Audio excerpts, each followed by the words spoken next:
Continuing coverage tonight, 2 southern Colorado counties getting much needed state money now to help mental health, law enforcement calls, and jail overcrowding. This is a story we first told you about on Monday. News 5's Mark Boyle in studio. He rode along with the El Paso County Sheriff's Office today to find out firsthand how this money will be spent, Mark. Literally an impact directly to the streets. Law enforcement says a majority of the calls they respond to involve a mental health crisis of some kind. And aside from the mental health first aid training that many deputies already have, hundreds of thousands of dollars will be spent to help those on the streets and in jail who suffer from mental illness instead of being locked up, those that simply need resources.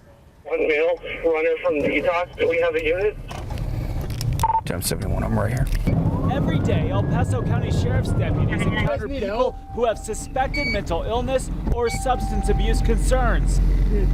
Okay. Those calls can drag out for several hours, and we don't have the resources to allow a deputy to sit on a call for 4 or 5 hours to try to find a solution for them. Every day, deputies have to wade through and use special training to help these citizens. While the goal internally is to have every deputy trained in mental health first aid, they can always use more expertise. He hadn't made any suicidal statements. He hadn't made any, he doesn't have a past history of suicidal attempts or anything like that.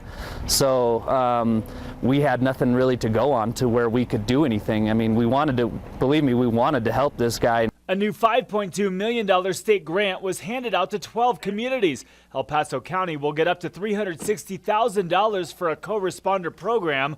What that will do is train mental health experts to respond along with deputies to calls that are very resource intensive. They'll go in with the call with us.